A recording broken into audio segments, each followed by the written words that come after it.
Hello, everybody, and thank you for tuning in. Once again, we're here with a new episode, and our guest today, I've known this person for a very, very long time. I'm super excited. It took me like 3 months to get him on the books, and finally we're with him, David. Hey, thanks. Thank you for coming in. Thanks for having me. Thank you. So let's dive in. Tell me, who is David? Who is David? Well, that's a big story. How far back do you want me to go? I mean, however far you want to go, let's hear it. Okay, well, my name is David Hyunh. I am the founding broker for the Koi Group here at Compass. I've been in real estate since 2016. Prior to that, I was in financial services and hospitality. Did a short stint in nightclub promotion and party planning. Yeah, so pretty colorful background there. And I recently got married. Congratulations! Thank you. Yeah. I don't even think you know, but no, I think I remember watching the story. Yeah. But then it's not on the top of your mind all the time. Sure, Yeah, that's awesome. So just celebrated 2 years, and it's been great. No kids yet. That's in the works. Right. So we'll see, but yeah, I'm happy to be here. Thanks. How many kids do you want? Gosh, I think at least 2. We'll see how it goes. If the first one's good, we'll go for more. Yeah. If the first one is good. That's awesome. So how did you get into real estate? Wow. So faith is a big part of my life. I'm a Christian, and I had the opportunity to go into real estate. I was actually in financial services before. I did a short stint at Morgan Stanley, then worked at JP Morgan for a couple of years. Wow. And I loved it. I enjoyed the work, but I felt kind of disconnected from my clients. I didn't feel like maybe this was the right move for me. Did I want to do this for the rest of my life? The money was good, but I just didn't feel passionate about it. Right. So I was given the opportunity to go into real estate. I had a friend in the real estate industry at the time. She was looking to build her team, and so she asked on Facebook, she said, hey, if you're looking to join my team, I'm trying to grow. And I had no experience in real estate, but I always had people tell me, oh, you'd be so great in real estate. Right. I always felt like it was oversaturated. There were way too many real estate agents out there, which there are. Yeah. But I found out now that there's enough business out there for everyone. There's always more pie. It's not a finite amount that everybody's fighting over. Sure. So I interviewed with this woman, and she met with me. We sat down, we talked. And she said, I think you have what it takes to be a great real estate agent. Why don't you go get your license and join my team? Awesome. So I prayed about it for a week. Right. And didn't hear an answer from God at all the whole week. And I went to church that Sunday, not telling anybody I was thinking about a change in career. Right. And my pastor prays for me that Sunday. And he prays for me and he says, God says he has an open door for you. You need to walk through it. Wow. So I quit my job on the spot with no plan B, quit my job, got my real estate training in, got my license, and went into real estate. Wow. Yeah, haven't looked back, and so glad that I did that. I mean, you had the word from God, so there's no reason to look back. Right? Yeah, absolutely. That's a great story. Oh, there's so much more about how God helped me get my first deal, and how, because I had no savings, I had nothing, right? I was basically just on a hope and a prayer, trusting God fully. And it takes a few weeks, maybe a few months to get your first sale in real estate. And I just went in there and didn't have a plan B. And I just said, okay, God, you're telling me to go into this. You got to take care of me. Yeah. And so I quit my job. I get into real estate. And the first 2 weeks, I haven't sold a house yet. I'm prospecting. I'm doing open houses, doing all the things that I'm supposed to do. And then I get a check in the mail for 2 weeks of pay from my previous employer. Oh. And I was like, that's strange. I quit 2 weeks ago. Yeah. So I called the company. I was like, hey, you guys made a mistake. You guys paid me and I quit 2 weeks ago. Can you look me up? And he looks me up and he goes, oh, yeah, that's your check. You can go ahead and cash it. And I said, there must be some mistake. You can see my termination date was March 15th of 2016. Yeah. And this check clearly says you're paying me for the end of March. They're like, no, that belongs to you. You can go and cash it. So I'm a little skeptical, but I go ahead and put it in the bank. And then 2 weeks later, I still haven't sold my first home yet. It's been a month now. Right. I have some deals in the pipeline, but nothing closed yet. Right. Another check comes in, and the check says April 2016. I know for sure there was a mistake there. I was like, my termination date was March. So I called them again, and I'm like, hey, there must be some mistake. This is not a small company. This is like a big bank. Yeah. They don't make these kinds of mistakes. Yeah. And they pull me up, and they're like, no, that's your check. We looked you up. That belongs to you. I was like, that's 2 weeks full of pay for April, and I quit in March. And so they're like, nope, you can go ahead and cash it. And so, of course, I cash it. I tied 10% to my shirt, everything. And then I get my first sale close shortly after that. And the check stopped. So God carried me from when I quit my job to when I got my first sale close. Wow. Yeah. That is amazing. Pretty incredible. That is amazing. Yeah. So other than God, so who's your inspiration for now to just keep you going and to do the things that you do? Wow, that's a good question. I mean, I have amazing mentors. I've been so blessed. I've got mentors in my faith walk, in my financial walk. Some of my clients are some of my biggest mentors. Right. And they just really poured into me about doing the right thing, about treating my clients well, about working really hard. And so they kind of keep me going. I don't want to let them down. I want to show them that, yes, all of your mentorship, everything you taught me, I'm putting it into practice. Yeah. And I'm going to do well in this. So, right. Yeah. No, that's amazing. Yeah. So whatever's going on in the real estate industry right now with political stuff, right, with where the interest rates are going and all that, where do you see it heading?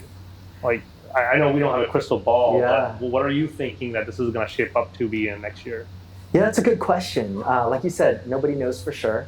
I think in our line of work, it's always up and down, right? Right. The market's always changing. Right. You just have to adapt with the market. Right now, there's a lot of uncertainty with the NAR lawsuit, with the election, with the natural disasters and the economy, inflation. There's just so many things going on.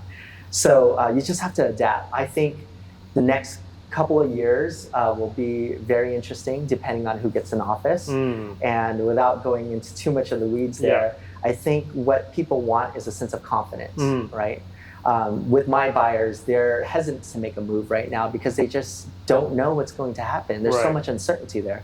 You can convince them it's a great time right now to purchase, but if they don't feel it emotionally, they're not going to make a move. Right. You can show them all the data, you can try to calm their fears, and you can answer all of the questions. But at the end of the day, if they have any doubts or they don't know what's going to happen next year with their job, with their families, with the economy, then they're a little bit afraid to make a move. So I think instilling that confidence back into your buyers and your sellers, so that will make all the difference. So it's a totally random question out of the blue. Is like, if you could roll back time, what's the one thing you would change in my life? Yeah. Okay. Wow. It's funny. I always tell myself, because I absolutely love real estate and I love my job and my clients, and I feel so grateful to do the thing that I love to do. I wake up every morning excited to start the day. I have the best clients, and for me, I'm like, I wish I would have found this earlier. I wish I would have started my career earlier. I started in 2016, and I was in my late 20s at that point. And I wish I would have found this before I tried all of the other things. But I think all the other things that I did, whether that was the nightclub promotion and the hospitality, I worked at a hotel downtown for 9.5 years. Then I worked in financial services for about 3 or 4 years. All of that prepared me to do real estate. Right. All the skills, the talents, the network that I have. When I came into real estate, I already had a database of nearly 1,000 people. And most people don't have that. But it's what having that was what made me successful. I just translated that into real estate. So I don't take any of it back. Right. Even the bad stuff. I think if I were to teach myself something going back is, be very careful who you partner with and who you align yourself with. Right. I'm a very trusting person by nature. So if you shake my hand and say you're going to do something, I believe you. Right. And I'm going to go all in with you. Yeah. But obviously things change. The other person's situation might change. When money gets involved, things get kind of messy. So I would say I would go back and tell myself, get everything in writing, make sure you interview that person really well, study their habits, talk to their friends and family, find out why their previous partnerships have failed. Right. And then maybe you can have enough warning to figure out, is this going to be a good situation? And it might be still. Yeah. But you have to determine that. And I don't think I did enough investigation in the front end. before I made those decisions. Yeah. I think you brought up a good point there. Like everything that you did so far contributed to the person that you are today. Absolutely. And I think that's really important. Yeah. Right? All the stuff that you went through made you what you are. Yep. And if you take some of that away, you may not be here today. It's true. Right? Yeah. Right. Okay, so I've been just looking at your suit, since I got here. Where did that idea, like the suit thing, comes from? Like, because I'm like a jean and a button-down kind of guy. This looks great too. I wish I could pull it off, but I can't. And it's actually funny because I wear suits because I can't figure out what to wear. Right. To tell you the truth, like when I try to dress casual, I mess it all up. My wife's like, "Are you really gonna leave the house wearing that?" I'm like, "Wait, what's wrong with this?" She's like, "Oh, it fits wrong. It's the wrong color. Those patterns don't go together. Right. Your pants are faded." And I mean, she means it in the best possible way, right? But for me, I'm like, when I wear a suit, I don't have to think about it. I'm like, what color suit do I want to wear? And what tie goes with that? Okay, I know what shoes go with that. But when I dress casually, I'm like, I don't know if these pants go with the shirt, and is this t-shirt too tight? It's more work for me to think about what to wear casually than it is to put on a suit because I've done it for so long. Yeah. But this suit I got from Indochino. My suit guy, everybody needs a suit guy, is Anthony Tang over at Indochino in Bellevue. Anthony Chang, Indochino Bellevue. Yes, we're actually going to go see him today. Oh, sweet. Yes, nice. And he's incredible. He's the store manager there, and he will suit you up. He will measure you. You can get them custom fitted. Right. You got to choose all the materials, the lining, the type of suit, whether single-breasted, double-breasted, the buttons, the felt, collar, everything. Wow. And this suit is actually a little bit adventurous for me. I'm pretty safe when it comes to suits. I wear like a navy or a black or a brown. But my wife got me this suit because she's like, she's got good taste. She's got great taste. She married me, right? So she actually got this one embroidered, and it says "Best husband ever." Wow! Get a shot of that one. It's like best established husband ever. 2022. Yes, awesome. So I love this suit. I wear it. I think about my wife, and she picked out all the lining and the fabrics and everything for me. And that's amazing. Yeah, you look great. Thank you. All right, so you gonna take me to Indochino? I am. Yeah. Let's get out of here. Let's do it.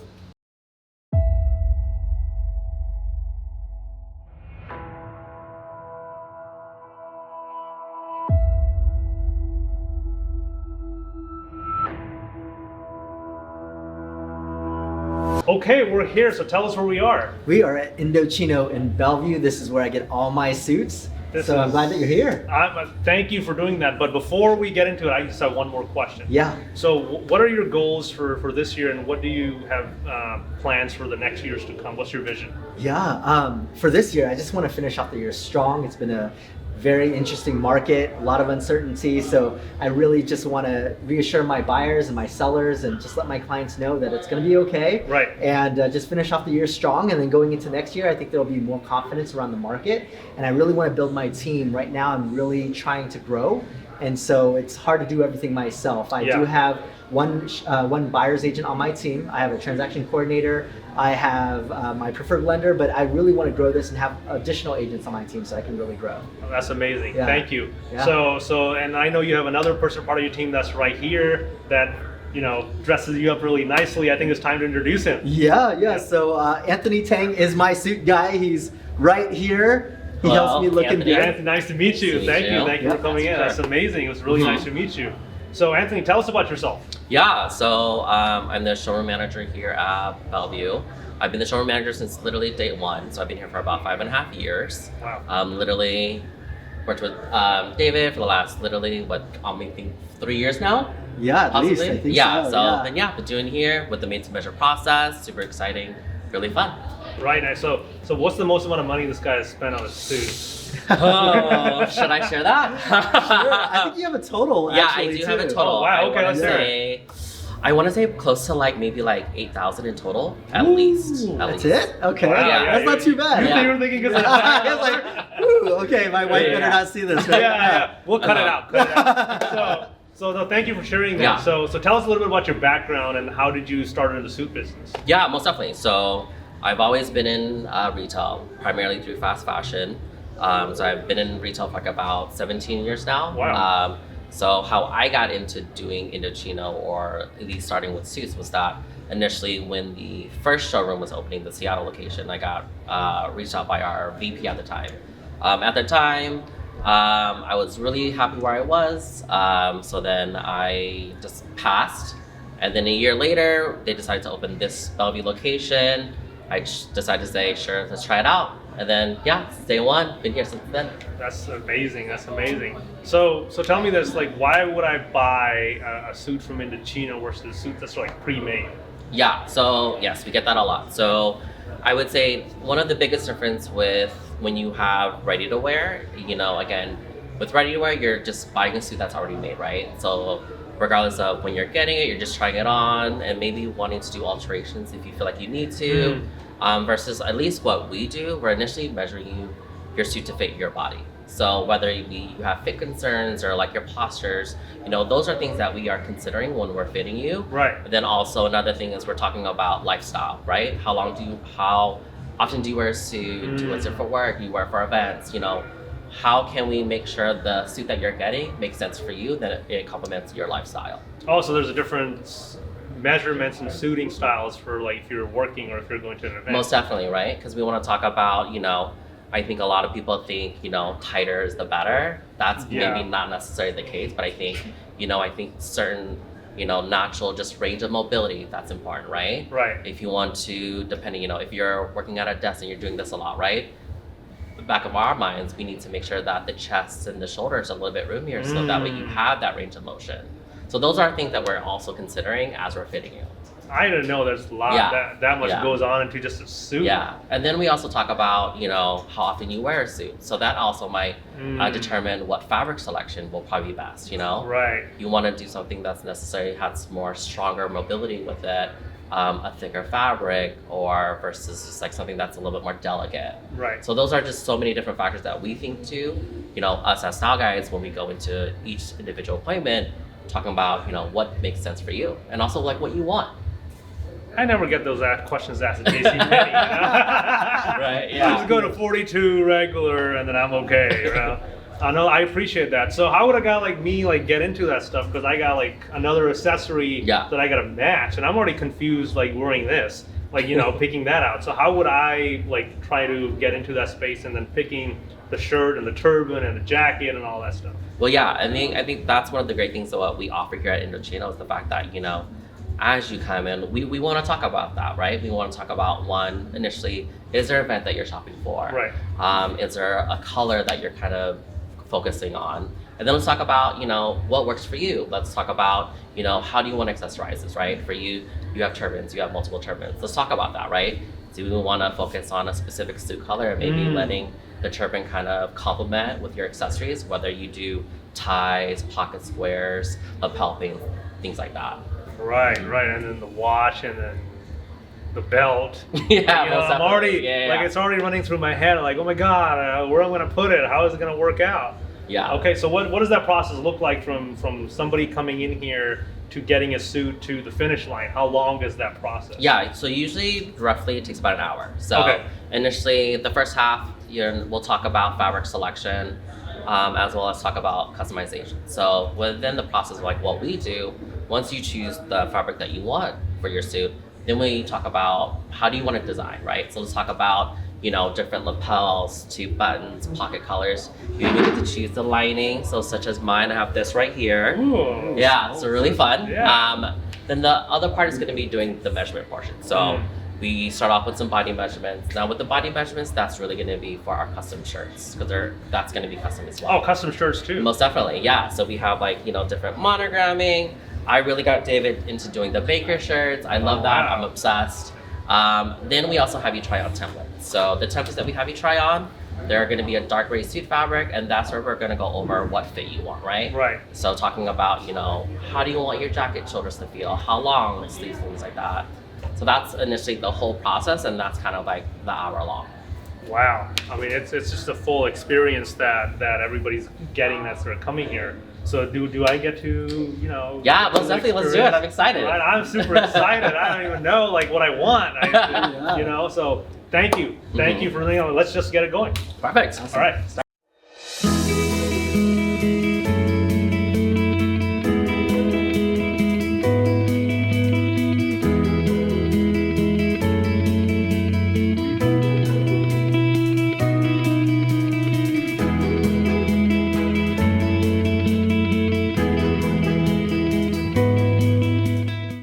you so much for bringing me here. This was awesome. Anthony is amazing. He's incredible at what he does. Yeah, I think I'm gonna have to get a new credit card for this place and then figure that stuff out. But before we go, I just want to ask you. I know we talked about this really short early on about your faith and how it has opened doors for you. Yeah. But what other ways has God shown and opened doors for you in real estate? Yeah, definitely. I like that analogy, like God opening doors, like Right. real estate, right? Right. Yeah. So actually, a really cool story. It's actually when I first started in real estate. I met a client through church, and he's still to this day one of my top clients. He's bought and sold maybe 20 properties Wow. with me so far, and I helped him the first few deals. I think after the fourth home I helped him purchase, he took me out to dinner and he Wow. said, "Hey, David, like I'm really grateful for all the work that you've done. You've worked so hard for me. I just wanted to thank you." So he took me out to dinner and he says, "You know why I decided to use you for all my investment properties and not another agent that I know?" I said, "I don't have any idea, but I'm so grateful. Thank you." And he's like, "Well, guess." And I was like, "I don't know." He's like, "When you started in real estate, you prayed and you asked God to help you become successful in real estate. He told me I'm supposed to help you." I never told anybody I prayed that. I kept that to myself. It was between me and God. But he's like, "How do you think I know?" He goes, "God told me." Wow. Yeah. So I get chills telling that story I am all getting the time. but goosebumps. That is It's amazing. incredible. So I feel like I'm exactly where I need to be. I feel so blessed to have the clients that I have. And it's just incredible. God just continues to provide for me. Wow. Yeah. Wow. No, Yeah. thank you. That was an amazing story. Thank you for sharing that with Of me. course, And thank yeah. you for spending your time with me today Thank and then you. bringing me here. And then I'm going to get a suit. I'm going to send you pictures and we'll just go from there. Awesome. And then for everybody back at home, that's it.